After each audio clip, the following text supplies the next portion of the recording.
Welcome friends, मेरे channel पर आपका स्वागत है। चलिए हम लोग जो है आज कंप्यूटर एमसीक्यू प्रैक्टिस सेट आपका जो है 2 देखने वाले हैं। और मेरा चैनल आपका है परीक्षा समाधान, इनको जरूर सब्सक्राइब कर लीजिएगा ताकि जो हमेशा आपको अपडेट मिलता रहे। और आप मेरे चैनल को बहुत सारा प्यार दीजिएगा और सपोर्ट दीजिएगा। चलिए हम लोग पहला क्वेश्चन देखिए। आपका आपका पहला प्रश्न है, निम्न में से कौन सा डेटाबेस कॉमन फील्ड से जुड़ी टेबल्स को रखता है? The database that holds tables associated with common fields। इनका जो राइट आंसर होगा वो है आपका ऑप्शन ए हो जाएगा, रिलेशनल डेटाबेस, जिनको हम लोग आरडी आरडीबीएम ऐसे बोलते हैं। रिलेशनल डेटाबेस मैनेजमेंट सिस्टम, ये आपका इनका फुल फॉर्म होता है। चलिए हम लोग समझते हैं आखिर डाटाबेस क्या होता है। डाटाबेस हम लोग किनको कहते हैं? डाटाबेस हम उस चीज को कह सकते हैं जब कोई इंफॉर्मेशन जो होता है उनको स्ट्रक्चर्ड वे में या ऑर्गेनाइज्ड वे में मैनर में रखा जाए, जिनको हम इजीली एक्सेस कर सकें या अपडेट कर सकें, मैनेज कर सकें, ताकि मल्टीपल जो यूजर होते हैं वो आसानी से उसको उनको समझ सके, तो उनको हम लोग डाटाबेस कहते हैं। और यहाँ पे आपका एक है आपका सेंट्रलाइज डाटाबेस। ये क्या होता है आपका? एक तरह समझिए कि अगर आपके सेंट्रल, इनको हम लोग क्या कर सकते हैं, सेंट्रल कंप्यूटर भी कर सकते हैं, सेंट्रल कंप्यूटर सिस्टम एक तरह से आप इनको कह सकते हैं, क्योंकि इसमें डाटा सारा स्टोर आपके स्टोर होते हैं। और ये आपका लोकेशन होता है आपका, जहाँ पे डाटा स्टोर होता है। और ताकि आप आसानी से इनको सारा सेंट्रलाइज, मतलब ये सेंटर का काम करता है आपका, मतलब सारा स्टोर करने का काम करता है आपका। एक तरह से आप इनको आप सीपीयू भी कह सकते हैं, जो सीपीयू का वर्क है, जो सब चीज को मैनेज करता है आपका सीपीयू, सारा वर्क यहीं पे होता है आपका। तो उसी प्रकार की सेंट्रलाइज डाटाबेस काम करता है। आपका यहाँ पे एक है आपका फ्लैट फाइल डाटाबेस। ये क्या है? जो फ्लैट फाइल डाटाबेस है, ये आपका जो है टेक्स्ट फाइल डाटाबेस कह सकते हैं आप इनको, टेक्स्ट फाइल डाटाबेस, ये आप कह सकते हैं इनको। और ये प्लेन टेक्स्ट फॉर्मेट में होता है, याद रखिएगा। और इनमें जो है आपका सिंगल टेबल डाटा कंटेंट्स करता है आपका इसमें। और टेप्स और कॉमा का यूज होता है आपका डिफरेंशिएट करने में डॉक्यूमेंट्स में। तो ये सारी इन्फॉर्मेशन थे इनमें, आपको आई होप समझ में आया होगा। चलिए हम नेक्स्ट क्वेश्चन पे चलें, आगे बढ़ते हैं और सेकंड क्वेश्चन देखते हैं। आपका सेकंड क्वेश्चन आपका है, कौन सा जो है बटन सेल के बाहर एक एक्सेल चार्ट बनाने के लिए चुना जा सकता है? Which button is to be chosen to create an Excel chart out of select cell? तो यहाँ पे जो है आप कह सकते हैं कि जो F11 होता है आपका, ये इनका राइट आंसर हो जाएगा। F11 इनका करेक्ट आंसर है। और आप जो Alt F1 होता है, आप इनके थ्रू भी आप कर सकते हैं, एक्सेल चार्ट का जो डाटा है वो आप तैयार कर सकते हैं। तो दोनों का सेम ही वर्क है, तो इनको आप लोग ध्यान में रखिएगा। अगर हम बात करें यहाँ पे आपके कंट्रोल जो W होते हैं, कुछ कुछ हम लोग शॉर्टकट की को आपको पता होना चाहिए। जैसे कंट्रोल प्लस आपके W हैं, तो इनसे आपका क्या होता है, जो सक्रिय वर्कबुक होते हैं वो आप बंद कर सकते हैं। जो सक्रिय मतलब एक्टिव जो है, एक्टिव सक्रिय वर्क बुक को बंद करने के लिए काम में आता है आपका। और अगर हम बात करें आपका कंट्रोल और कंट्रोल प्लस एन आपका, तो ये आपका जो करता है क्या, ये आपके मतलब नई वर्कबुक बनाने में काम आता है। न्यू आपके वर्क बुक में काम आता है बनाने में।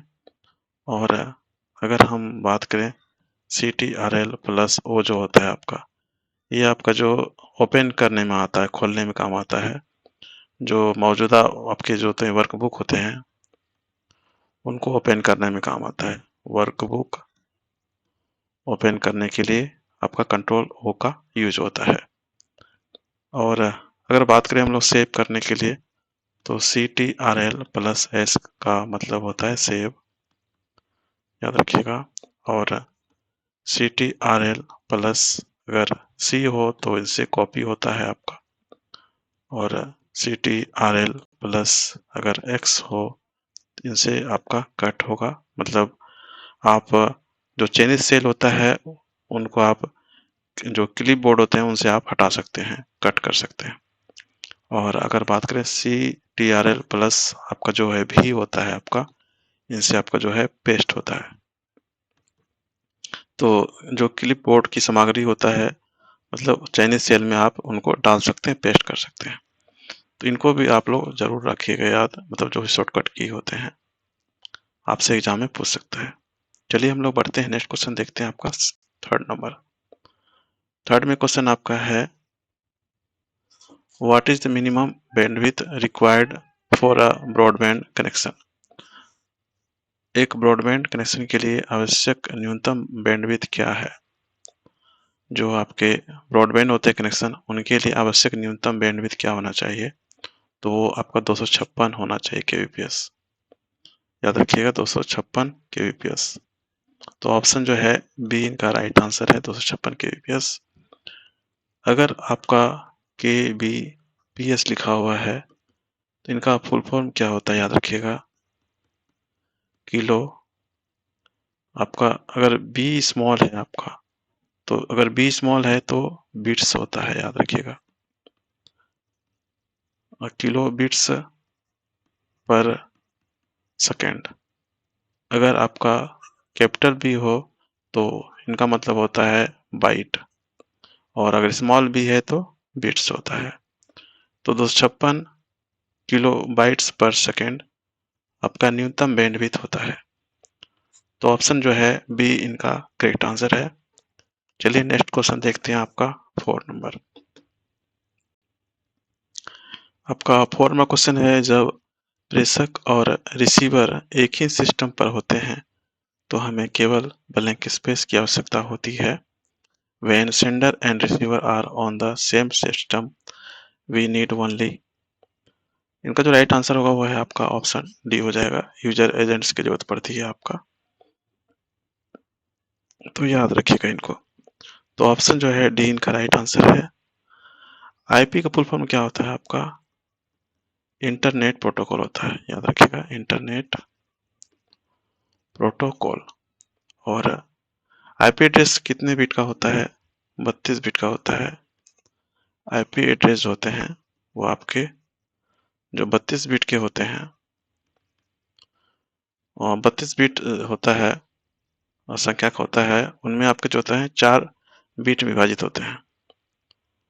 उनमें जो है 4 जो है बीट में जो है विभाजित होता है। अगर आईपी एड्रेस का बात करें, आईपी एड्रेस आपके जो है 2 टाइप के होते हैं। आईपी एड्रेस जो है आपके 2 टाइप के हैं। एक होता है आपका IPv4 जो कि आपका 32 बिट का होता है, और एक होता है आपका IPv6 जो कि आपके कितने होते हैं, 128 बिट का होता है। कभी कभी आपके एग्जाम में पूछा जाता है कि IPv जो 6 होता है वो कितने बिट का होता है, तो आपको याद होना चाहिए 128 बिट का होता है। और IPv4 जो होता है वो आपका 32 बिट का होता है। तो इतने इन्फॉर्मेशन थे इनमें, आपको सभी को देखते चलना है, याद करते चलना है। आपको डोमेन पता है, डोमेन किसको कहते हैं, जैसे आपका कोई .com है, .org है, ये आपके डोमेन होते हैं। तो ये कॉमर्शियल डोमेन हो गया आपका, ओएसएल डोमेन हो गया, ये इस तरह के डोमेन होते हैं। और सर्वर पता है सबको। चलिए नेक्स्ट क्वेश्चन देखें आपका 5 नंबर। आपका 5 नंबर क्वेश्चन है, what type of virus uses computer host to replicate system replicate itself। किस प्रकार के वायरस कंप्यूटर होस्ट का उपयोग करके आपका जो उपयोग स्वयं को दोहराने के लिए करते हैं? तो इनका जो राइट आंसर हो जाएगा वो है आपका सी हो जाएगा, वॉर्म। वॉर्म इनका राइट आंसर हो जाएगा। एक आपका जो यहाँ पे दिख रहा है आपको मिलिशिया वायरस, ये बहुत खतरनाक वायरस था। तो इसके याद रखिएगा ये भी एक वायरस ही है जो कि आपका मेल के थ्रू या किसी टेस्ट फॉर्मेट में भेज सकता है आपका। तो ये अभी फिलहाल आपका क्लोज है, बंद हो गया है। तो ये किस में प्रचलन में था इसलिए बता दिए आपको। तो ये आपका मलेशिया वायरस है। चलिए नेक्स्ट क्वेश्चन देखते हैं आपका 6 नंबर। आपका 6 नंबर क्वेश्चन है identify in the following list the first general purpose electronic computer. निम्नलिखित में से सामान्य प्रयोजन हेतु प्रथम इलेक्ट्रॉनिक कंप्यूटर की पहचान करें। इनमें से जो है प्रथम इलेक्ट्रॉनिक कंप्यूटर कौन सा है ये बताना है यहाँ पे। तो इनका जो राइट आंसर हो जाएगा वो है आपका ऑप्शन बी हो जाएगा, इनेक। इनेक जो है ये आपका प्रथम इलेक्ट्रॉनिक कंप्यूटर है जिनका डेवलप किया गया था। और कब किया गया था तो याद रखिएगा ये आपका 1945 में किया गया था। कब? 1945 में किया गया था। याद रखिएगा ये पहला इलेक्ट्रॉनिक डिजिटल कंप्यूटर था। यहाँ पे आपका दिख रहा होगा एक इटसेक दिख रहा होगा। इनका फुल फॉर्म होता है क्या? Electronic delay storage automatic calculator होता है। याद रखिएगा इलेक्ट्रॉनिक डिले और आपका एस है स्टोरेज होता है इनसे आपका स्टोरेज, और ए से आपका होता है ऑटोमेटिक। ऑटोमेटिक और उनके बाद आपका सी है, सी से आपका होता है कैलकुलेटर। कैलकुलेटर तो याद रखिएगा इनको। ये इनका फुल फॉर्म होता है इटसेक का electronic delay storage automatic calculator. यहाँ पे आपको दिख रहा होगा एक यूनिवेक। तो यूनिवेक का फुल फॉर्म क्या होता है आपका ये भी पता होना चाहिए। तो वो होता है आपका यूनिवर्सल ऑटोमेटिक कंप्यूटर। याद रखिएगा यूनिवर्सल ऑटोमेटिक कंप्यूटर। तो ये होता है इनका full form universal automatic computer. आपका इन्हें का फुल फॉर्म क्या होता है? तो इनका होता है electronic numerical integrator and computer. इनको भी याद रखिएगा। इनका होता है आपका electronic numerical numerical numerical integrator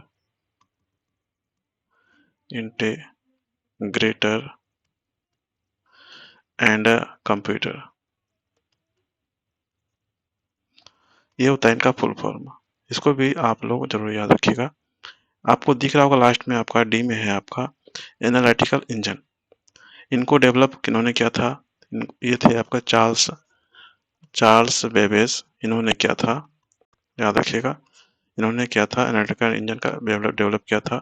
और कब किया था? तो वो है आपका सन 1991 में किया था। सॉरी ये 1991 नहीं 1833 में किया था, ये याद रखिएगा। और इनमें जो प्रोग्राम देने वाली थी लेडीज उनका नाम क्या था? उनका नाम था लेडी एडा लवलेस। लवलेस ये था एक प्रोग्रामर थी।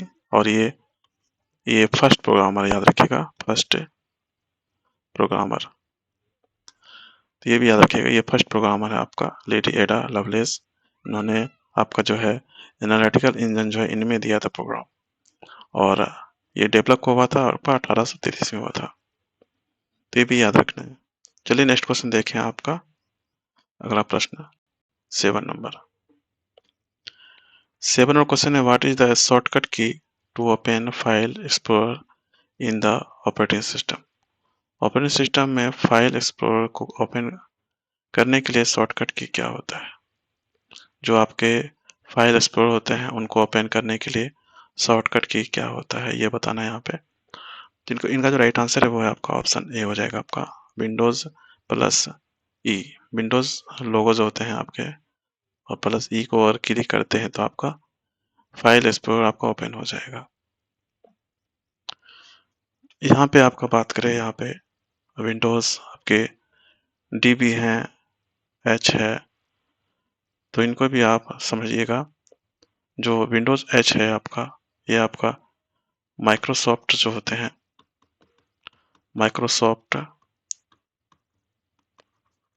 माइक्रोसॉफ्ट स्पीच सर्विस जो होता है आपका, वो इनसे आपका ओपन होता है। स्पीच जो सर्विस होते हैं, CRVIC service, Microsoft speech service होता है आपका। विंडोज़ प्लस एच अगर आप क्लिक करते हैं तो ये आपका ओपन होगा। यहाँ पे आपका जो है विंडोज़ प्लस आपका जो है डी है, इनका काम क्या है, ये अगर आप इस शॉर्टकट की का यूज करते हैं तो आपके जो है डिस्प्ले जो डेस्कटॉप का होता है आपका, वो आपका ओपन हो जाता है। आप वहाँ पे चले जाते हैं, डेस्कटॉप होगा, तो आपका डेस्कटॉप का डिस्प्ले में आपको अगर जाना है तो आप डायरेक्ट आप कंट्रोल विंडोज़ प्लस डी आप करेंगे तो आप वहाँ पर जा सकते हैं। और विंडोज़ प्लस अगर एम आप क्लिक करते हैं तो मिनिमाइज कर सकते हैं किसी विंडो को। ये मिनिमाइज करने के लिए काम में आता है विंडोज को, मिनिमाइज करने के लिए। तो ये सबको भी आप लोग याद रखिएगा। चलिए हम नेक्स्ट क्वेश्चन देखें आपका 8 नंबर। आपका क्वेश्चन है 8 number, what is measurement unit of print resolution. Print resolution को मापने की आपकी इकाई क्या है। तो इनका जो राइट आंसर है वो है आपका ऑप्शन सी हो जाएगा।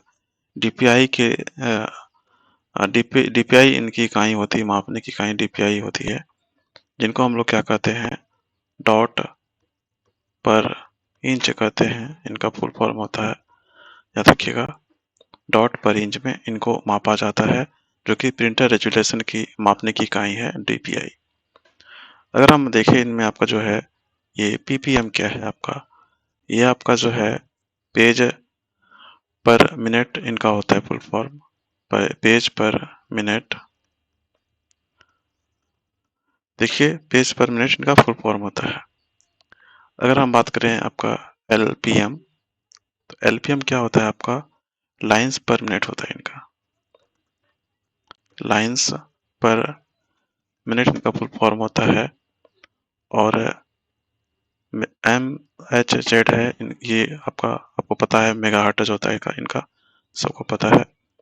और एक होता है आपका पीपीआई, जिनसे आपका जो है अभी कंप्यूटर में जो छवि दिखता है आपको, पिक्चर्स, वो आपके जो है पीपीआई में उनका जो है मापन होता है। तो इनको भी आप जरूर याद रखिएगा। इनका होता है पिक्सल प्रति इंच होता है, पिक्सल पर इंच होता है। और आपका जो डीपीआई है यह आपका 600 डीपीआई का होता है, याद रखिएगा 600 डीपीआई। और अगर इनको हम लोग मल्टीप्लाई करें 600 मल्टीप्लाई 600 प्रति वर्ग इंच होता है, और इनसे आपका कितना हो जाता है 36, इतना हो जाएगा आपका डॉट प्रति इंच हो जाएगा, डॉट पर इंच प्रिंट होगा, इंच प्रिंट। तो याद रखिएगा इनको भी कि इतना आपका हो जाता है डीपीआई के लिए। चलिए नेक्स्ट क्वेश्चन देखें आपका 9 नंबर। 9 नंबर क्वेश्चन है, भारत का पहला संचार उपग्रह कौन सा है, which is the first communication satellite of India. तो वो है आपका ऑप्शन ए सी हो जाएगा आपका एप्पल। एप्पल भारत का जो है पहला कम्युनिकेशन सैटेलाइट है, याद रखिएगा। तो ऑप्शन जो है सी इनका राइट आंसर है। चलिए हम लोग नेक्स्ट क्वेश्चन देखें आपका 10 नंबर।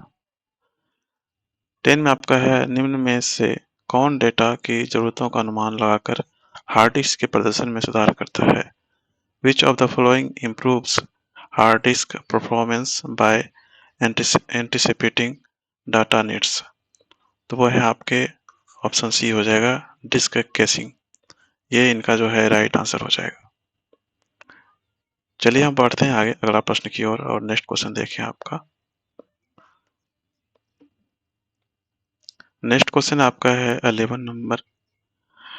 तो यहाँ क्वेश्चन आपका है, निम्न में से कौन सी जो है वैध FAT फैट फाइल है आपका, फैट फाइल प्रणाली नहीं है। तो यहाँ पे जो है ऑप्शन सी हो जाएगा आपका, फैट 24 इनका सही प्रणाली नहीं होता है। और जितने भी हैं फैट 12, फैट 16, फैट 32 ये सही है आपके। ये जो फैट 12 है ये आपका फ्लॉपी डिस्क में होता है। ये फाइल सिस्टम किस में होता है आपका, फाइल सिस्टम क्या होता है आपका, फ्लॉपी डिस्क में।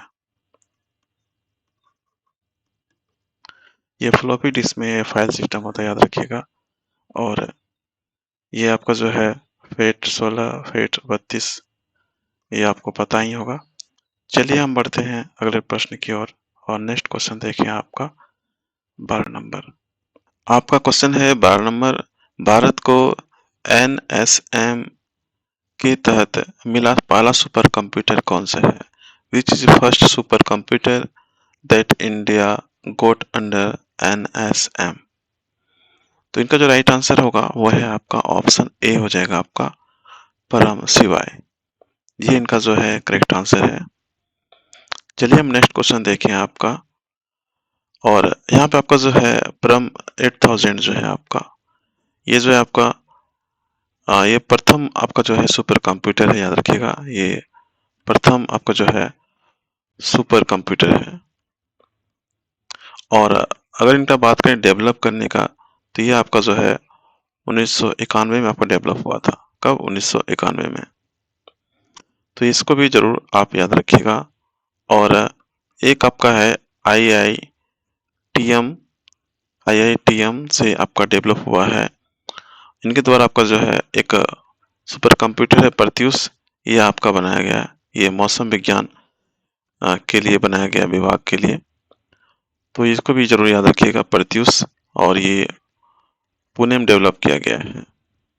प्रत्यूष का मतलब क्या होता है आपका? उगता हुआ सूरज, उगते सूर्य को आपका ये इनको कहा जाता है।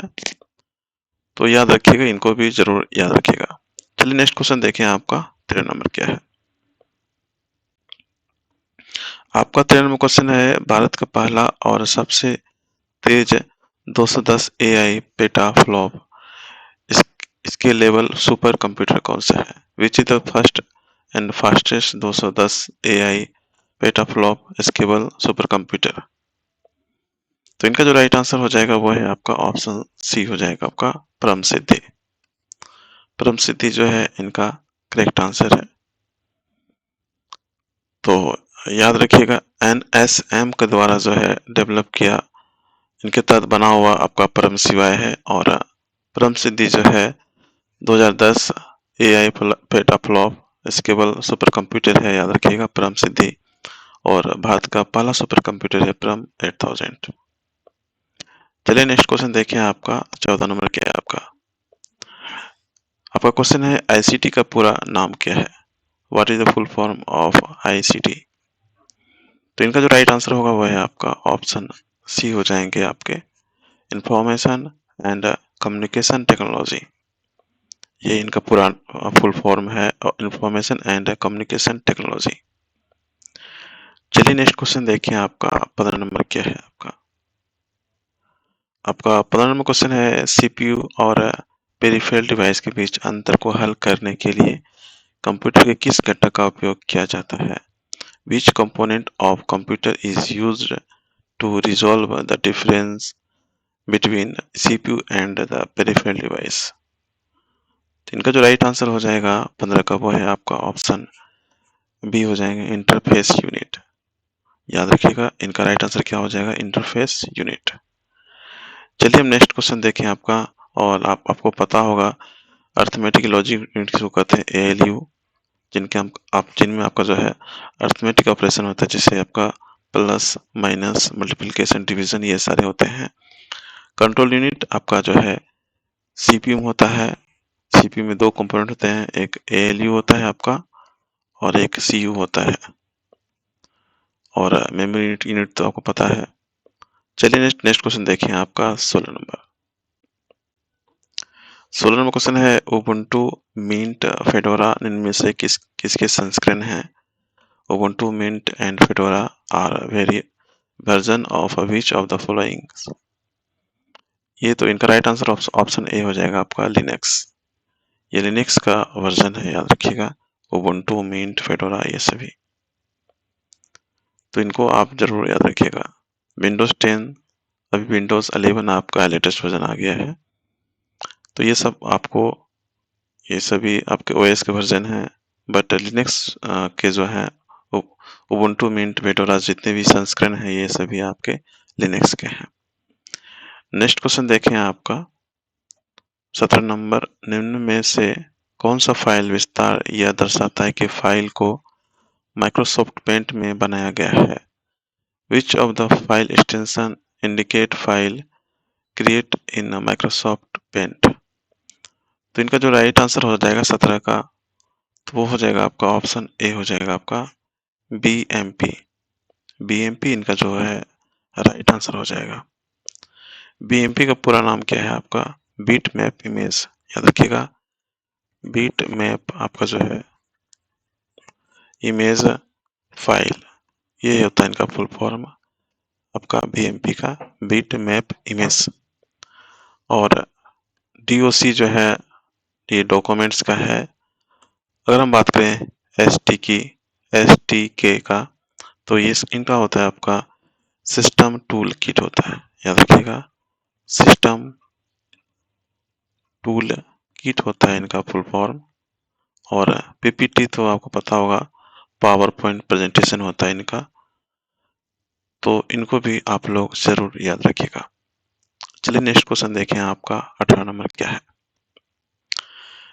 18 नंबर क्वेश्चन आपका है, कंप्यूटर में ACB से क्या समझते हैं? What is full form of ACB? तो इनका जो राइट आंसर हो जाएगा वो है आपका ऑप्शन बी हो जाएगा आपका एप्लीकेशन कंट्रोल ब्लॉक। ये होता है इनका full form, application control block. चलिए हम नेक्स्ट क्वेश्चन देखें आपका 19 नंबर। आपका 19 नंबर क्वेश्चन है, निम्नलिखित में से कौन कंप्यूटर सिस्टम के संदर्भ में एक आउटपुट डिवाइस है? Which among the following is an output device in the context of computer system? इनमें से कौन सा जो है आउटपुट डिवाइस के आपके जो है एग्जाम्पल हैं? तो इनका जो राइट आंसर हो जाएगा वो हो जाएगा आपका ऑप्शन डी हो जाएंगे प्लॉटर। प्लॉटर जो है इनका करेक्ट आंसर हो जाएगा 19 का। और चलिए हम लोग समझते हैं कि आउटपुट डिवाइस और भी क्या क्या हो सकते हैं। आउटपुट डिवाइस में आपका एक मॉनिटर होता है आपका, वो भी आपका इसमें आता है मॉनिटर, ये आपके आउटपुट डिवाइस हैं। आपके जो प्रिंटर होते हैं वो भी आपके क्या हैं, आउटपुट डिवाइस हैं। और हेडफोन्स ये भी आपके आउटपुट डिवाइस हैं। और स्पीकर आपके जो आउटपुट डिवाइस हैं। प्रोजेक्टर आपका क्या, प्रोजेक्टर ये आपके आउटपुट डिवाइस हैं। और video card, video card video card जो है ये भी आपके जो है आउटपुट डिवाइस हैं। और अगर आप GPS भी जो देखते हैं आप, वो भी आपके क्या है, आउटपुट डिवाइस है। इनपुट डिवाइस में बात करें तो ट्रैक बॉल इनपुट डिवाइस है, लाइट पेन आपका जो इनपुट डिवाइस है। और मैग्नेटिक स्कैनर जो है ये भी आपके इनपुट डिवाइस है। और साथ में जो है MICR जो होता है आपका, MICR, OCR ये सभी क्या है, आपके इनपुट डिवाइस हैं। कीबोर्ड हो गया आपका, कीबोर्ड, जॉयस्टिक ये सभी क्या है, आपके इनपुट डिवाइस है। तो इनको भी आप लोग जरूर ध्यान में रखिएगा। चलिए हम नेक्स्ट क्वेश्चन देखें आपका 20 नंबर क्या है। आपका क्वेश्चन है, निम्न में से कौन सा एक फाइल शेयरिंग ऐप नहीं है? What is the file following is not a file sharing system? तो इनका जो राइट आंसर हो जाएगा वो है आपका ऑप्शन सी हो जाएगा सरफ्लाई। ये जो है आपका फाइल शेयरिंग ऐप नहीं है। उनके अलावा जितने भी यहाँ पे हैं, पुश बुलेट, सुपर बीम, एयरड्राइड, ये सभी आपके जो है फाइल शेयरिंग ऐप है। तो ऑप्शन जो है सी इनका राइट आंसर हो जाएगा। नेक्स्ट क्वेश्चन देखें आपका 21 नंबर। आधुनिक प्रिंटर की गति की गणना करने के लिए निम्न में से किस इकाई का उपयोग किया जाता है? Which of the following units is used to calculate the speed of modern printer? जो मॉडर्न प्रिंटर होते हैं उनकी गणना करने के लिए किस इकाई का उपयोग किया जाता है? इनका जो राइट आंसर हो जाएगा ऑप्शन आपके जो हैं बी हो जाएंगे पीपीएम।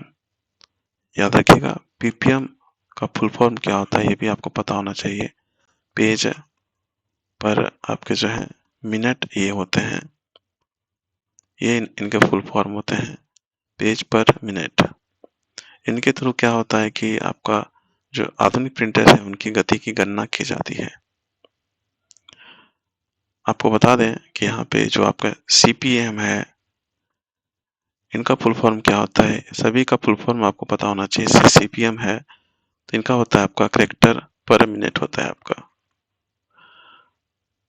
सॉरी कैरेक्टर पर मिनट इनका फुल फॉर्म होता है। इनको भी आप लोग जरूर याद रखिएगा। तो ये सभी आपके होते हैं। और नेक्स्ट आपका है एलपीएम। एलपीएम का होता है क्या, लाइन पर मिनट होता है, इसको भी जरूर याद रखिएगा। लाइन्स पर मिनट ये इनका फुल फॉर्म होता है। अगर बात करें हम लोग यहाँ पे आरपीएम का तो इनका होता है आपका रिवॉल्यूशंस पर मिनट। याद रखिएगा रिवॉल्यूशन पर मिनट होता है, इनका फुल फॉर्म होता है। तो इनको भी जरूर आप लोग ध्यान में रखिएगा। चलिए नेक्स्ट क्वेश्चन देखें आपका 22 नंबर क्वेश्चन क्या है। आपका 22 नंबर क्वेश्चन आपका है पीएसडी किस प्रकार की कंप्यूटर फाइल्स का एक्सटेंशन है? What type of computer file has B extension PSD? इनका जो राइट आंसर हो जाएगा 22 का वो है आपका ऑप्शन ए हो जाएगा आपका एडोब फोटोशॉप। एडोब फोटोशॉप का जो एक्सटेंशन होता है वो आपका पीएसडी होता है। तो ऑप्शन जो है ए राइट आंसर हो जाएगा। नेक्स्ट आपका देखते हैं आपका 23 नंबर क्वेश्चन क्या है। 23 में आपका क्वेश्चन है माइक्रोसॉफ्ट एक्सेल में वर्कबुक का एक संग्रह होता है। A workbook is Microsoft Excel is a collection of blank space. तो इनका जो राइट आंसर हो जाएगा 23 का वो है आपका ऑप्शन आपके जो है ऑप्शन इनके जो हो जाएंगे ऑप्शन सी हो जाएंगे आपका वर्कशीट। वर्कशीट इनका जो है करेक्ट आंसर हो जाएगा आपका। चलिए नेक्स्ट क्वेश्चन देखें आपका 24 नंबर। 24 में आपका क्वेश्चन है कंप्यूटर भाषा में जो एमबी निम्नलिखित में से किसका रूप होता है? MB is abbreviation of which of the following in computer language? तो इनका जो राइट आंसर हो जाएगा 24 का वो है आपका ऑप्शन ए हो जाएगा आपका मेगाबिट। मेगाबिट होता है आपका, एमबी का फुल फॉर्म होता है क्या, मेगाबिट। आपको ध्यान रखना है जब स्मॉल रहेगा भी तो इसमें बीट होता है, अगर कैपिटल रहेगा तो वहां पे क्या होगा आपका बाइट होगा।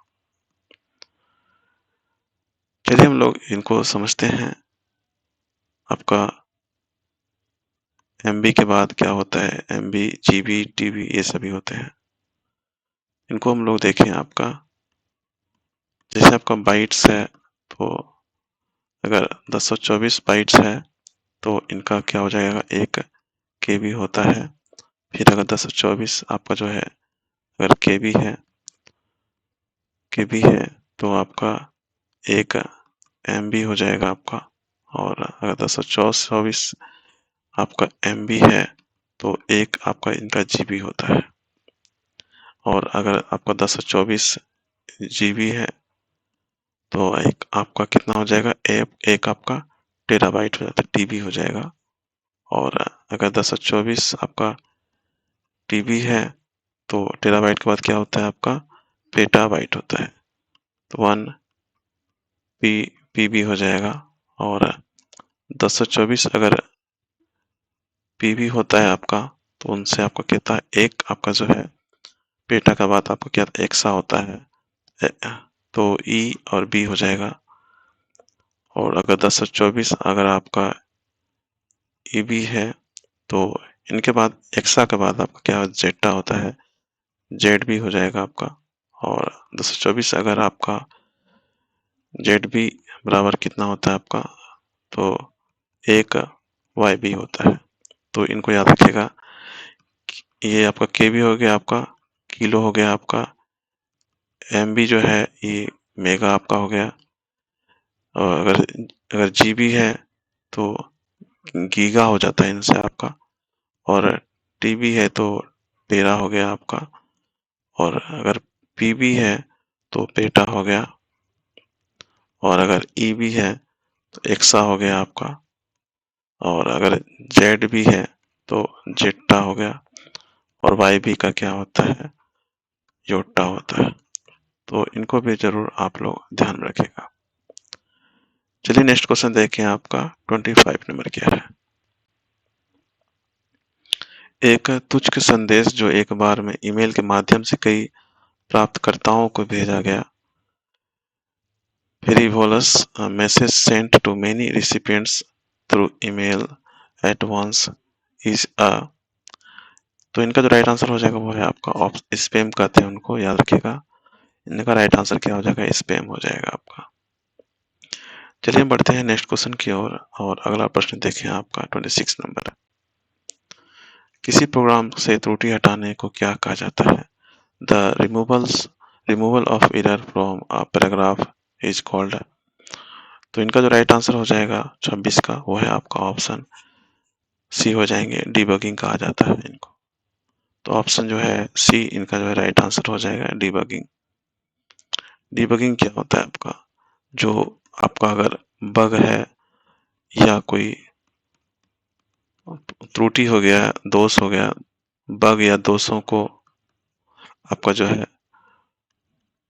खोजने और जो हल होता है, खोजने और हल करने के लिए डिबगिंग का उपयोग होता है।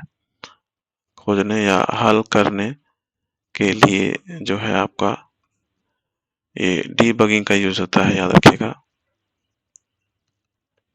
डीबगिंग का यूज होता है। तो बग या दोष को खोजने और हल करने के लिए डीबगिंग का उपयोग होता है।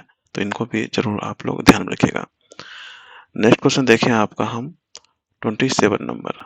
आपका 27 नंबर क्वेश्चन है, एक पैराग्राफ में टेक्स्ट लिखते समय नई लाइन शुरू करने के लिए शॉर्टकट की क्या है। What is the shortcut key to start a new line while writing text in a paragraph। तो इनका जो राइट आंसर होगा वो है आपके ऑप्शन सी हो जाएंगे, शिफ्ट इंटर। अगर आप प्रेस करते हैं तो आप न्यू नेक्स्ट लाइन में आपके जो है चले आएंगे। और आप डायरेक्ट आप इंटर को भी प्रेस करके आप नेक्स्ट लाइन में जा सकते हैं।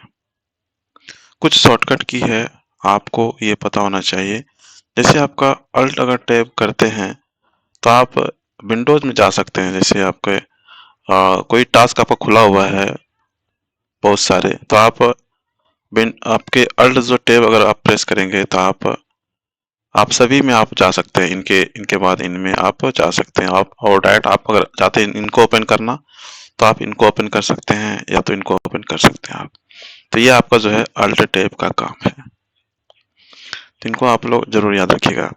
कुछ शॉर्टकट की है जो जो आपको पता होना चाहिए। जैसे अगर कंट्रोल प्लस अगर ई है आपका प्रेस करते हैं तो पैराग्राफ में जो होते हैं माइक्रोसॉफ्ट जो होते हैं, अगर माइक्रोसॉफ्ट वर्ड का बात करें, माइक्रोसॉफ्ट वर्ड में जो है paragraph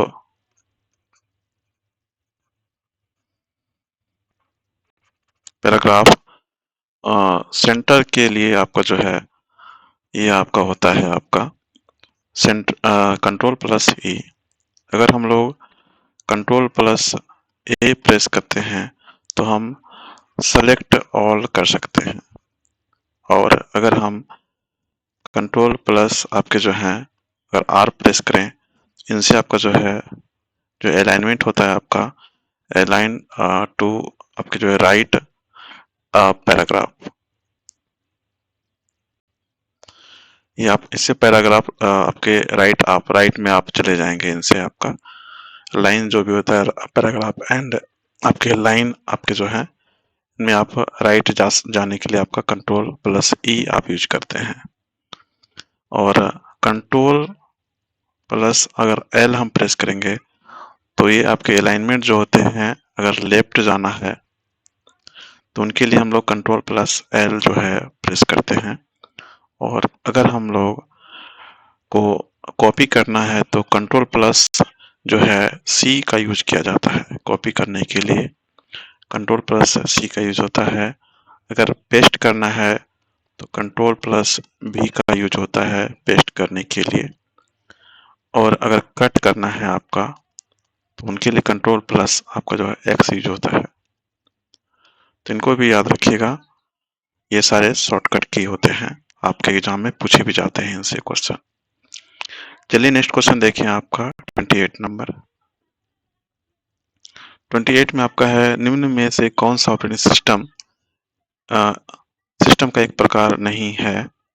which of the following is not a type of operating system, इनमें से कौन सा जो है ऑपरेटिंग सिस्टम का टाइप नहीं है।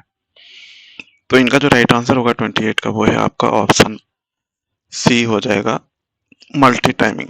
ये आपका जो है ऑपरेटिंग सिस्टम का जो है एक टाइप नहीं है आपका, तो याद रखिएगा। और सभी आपके मल्टी प्रोग्रामिंग हो गया, मल्टी प्रोसेसिंग हो गया, ये सारे ऑपरेटिंग सिस्टम के वर्क हैं। इंटरेक्टिव ओएस हो गया, ये सारे इनके हैं।